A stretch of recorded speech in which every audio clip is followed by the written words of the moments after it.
Necklace. ఈ కథ జాగ్రత్త వినడమా.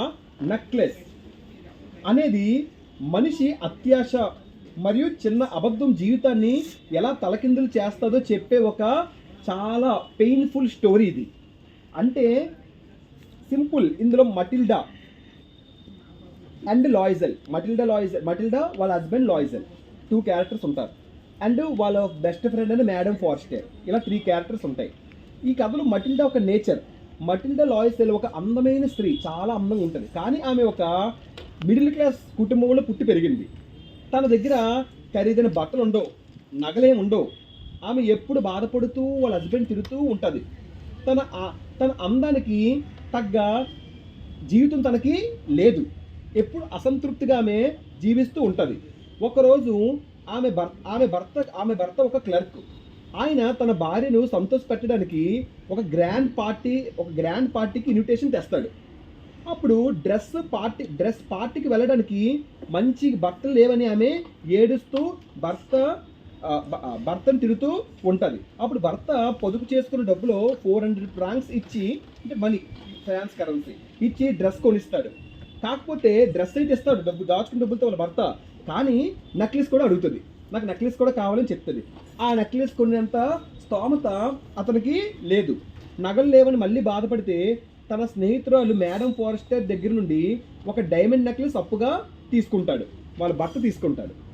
ఓకేనమ్మా, తను కాదు మన స్టోరీ. ఓకేనమ్మా, తన భర్త తీసుకుంటాడు. ఆ రాత్రి జరిగిన ఏమవుతుందంటే పార్టీలో మటిల్డా అందరికంటే అందంగా చాలా కనిపిస్తుంది. ప్రతి ఒక్కరికొల్లు మటిల్డా మీదే, తన ఒక నెక్లెస్ మీదే అందరూ ఆమెను పొగుడుతారు. కానీ ఇంటికి తిరిగి వచ్చాక చూసుకుంటే నెక్లెస్ మెడలో ఉండదు. ఎక్కడ వెతికినా అది దొరకదు. స్నేహితురాలికి నిజం చెప్పే ధైర్యం లేక సరిగ్గా అలాంటి నెక్లెస్ను కొని తిరిగి ఇవ్వాలని నిర్ణయించుకుంటారు ఇద్దరు దంపతులు, వైఫ్ అండ్ హస్బెండ్. కానీ అది ఆ ఒక నెక్లెస్ కొనడానికి వెంటనే ఏమవుతుందంటే 10 years బాధపడతారు. ఆ కొత్త నెక్లెస్ ధర 36,000 ఫ్రాంక్స్. అంత డబ్బు వారి దగ్గర లేదు. వారు భారీగా అప్పులు చేసేస్తారు. పర్లేదు. ఆ అప్పు తీర్చడానికి మటిల్డా మరియు ఆమె భర్త 10 ఏళ్ల పాటు కటిక పేదరికంలో బతుకుతారు. మటిల్డా తన అందాన్ని, యవ్వనాన్ని కోల్పోయి ఇంకా పేదదానిగా మారిపోతుంది. సో ఫైనల్గా 10 ఏళ్ళ తర్వాత అప్పంతా తీరిపోయాక ఒకరోజు మటిల్డా తన స్నేహితురాల్ని కలిసి అసలు విషయం చెప్తుంది. అప్పుడు మేడం ఫారెస్టర్ షాకింగ్గా ఇలా అంటది, అయ్యో మటిల్డా, నా నెక్లెస్ కేవలం గాజు ముక్కలతో చేసిన నకిలీ, ఫేక్. అది దాని విలువ కేవలం 500 ఫ్రాంక్స్ మాత్రమే అని చెప్తుంది. వెంటనే మటిల్డా షాక్లోకి వెళ్ళిపోద్ది. సో వాక్యం ఏంటంటేమ్మా, ఈ లెసన్లో మోరల్ ఏంటంటేమ్మా, మటిల్డా దగ్గర అందం ఉంది, ప్రేమించే భర్త ఉన్నాడు, ఉండడానికి ఇల్లు ఉంది. కానీ ఆమెకు లేని విలాసాల గురించి ఆలోచించి ఎప్పుడు అసంతృప్తితో ఉండేది. ఇందులో నీతి ఏంటి? మన దగ్గర ఉన్న విలువైన వాటిని గుర్తించుకొని మనం హాయిగా బతకాలి, అంతే తప్ప వేరే దానికోసం అత్యాశగా మనం దానికి వెళ్ళకూడదు, ఎక్కువగా ఆశపడకూడదు. ఓకేనమ్మా.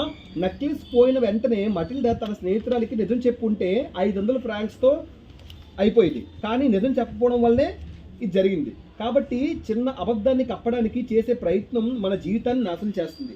ఎప్పుడు నిజం చెప్పడమే మంచి పని. మటిల్డా కేవలం ఒక రాత్రి పార్టీలో అందరికంటే గొప్పగా కనిపించాలని మొత్తం ఆరాటపడిపోయింది. ఆ ఒక్క రాత్రి ఆనందం కోసం 10 ఏళ్ల కష్టాన్ని కొని తెచ్చుకుంది. కాబట్టి ఇతరులను మెప్పించడం కోసము, ఓకేనా. సో మనం ఇలాంటివన్నీ చేయకూడదు. సో ఇదమ్మా story. Hope you understand the necklace.